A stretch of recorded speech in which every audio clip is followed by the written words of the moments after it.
Okay, welcome to day 4. Today, your detox is done. Congratulations. I know that past 3 days has not been that easy, and I congratulate you.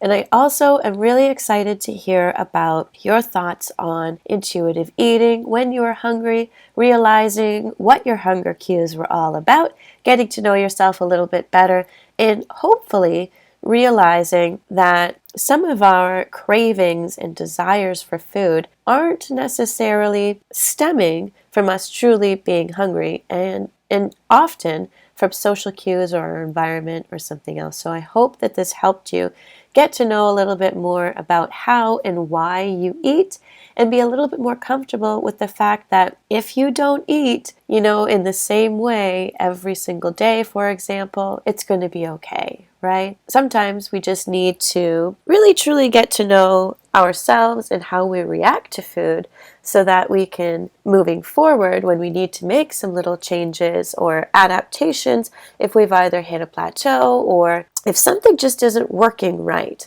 and we get to know our bodies a little bit better, we're not afraid to make these little changes. We know that it's something that we can do and that our mind gets in the way a lot instead of our actual body's requirements, right? And it's a mind game quite often with how much we actually eat and what we eat during the day. Okay, so I hope that was a kind of cool experience for you over the past 3 days.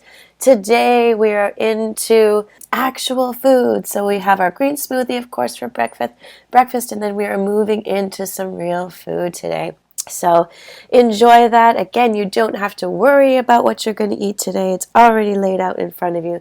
So you don't need to stress over what you're going to be eating or how that is going to work out for you today. Next, I want you to have a look at this, right? We've all seen photos like this before where is it a cup with two little guys, playing the banjo in front of it? Or is it, an older woman and an older man standing in front of each other, right? And I want to bring this up to you guys today because there's something really powerful with acknowledging that our reality is everything that's around us.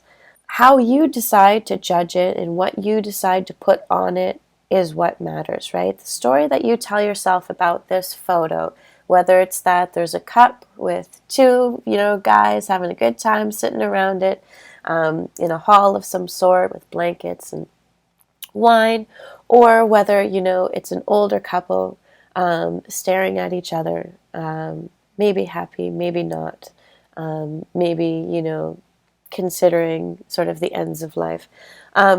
However you choose to look at this is the story that you've put on it. And this is the way that we look at everything within our lives, right? We get to choose the story that we make up about everything.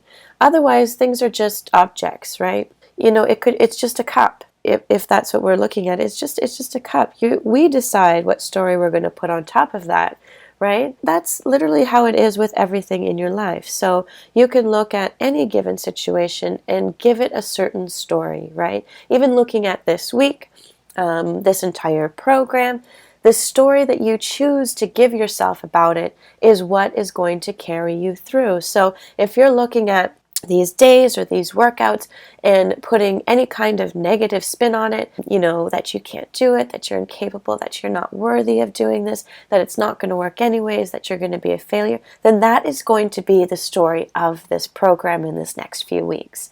It is up to you to decide what you want this program to be, or anything in your life, right? Any given situation, whether that's, something happens at work, you get to choose what the story truly is.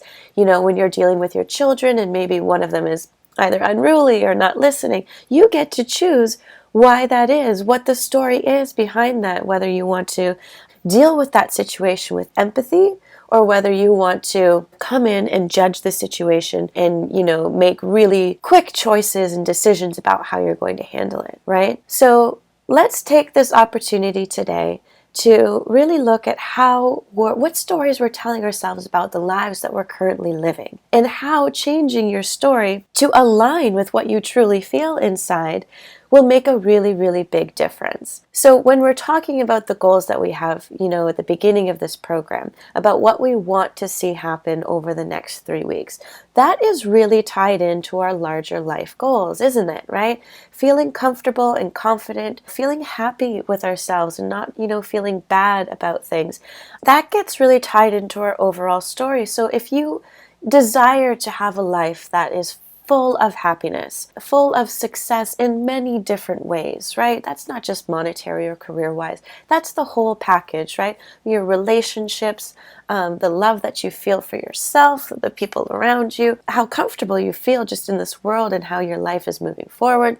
Any of those things, it all gets tied into, ultimately, how confident we are, how strong we are, how healthy we are, and often how fit we are. So today, let's look at the stories that we're telling ourselves about what's going on in our lives and really evaluate and reflect on if the story we're currently telling ourselves is what we want our lives to be. If it's not, let's choose to change that today. If you want this to be a photo of two really happy guys, loving life and celebrating something really, really great, then that's what it's going to be. If you want this picture to be slightly, sad and perhaps about, really harsh difficulties in life, then it can be about that too. It is your choice. Today, let's make some really awesome choices and decide to make our stories align with who we really are and who we want to be inside.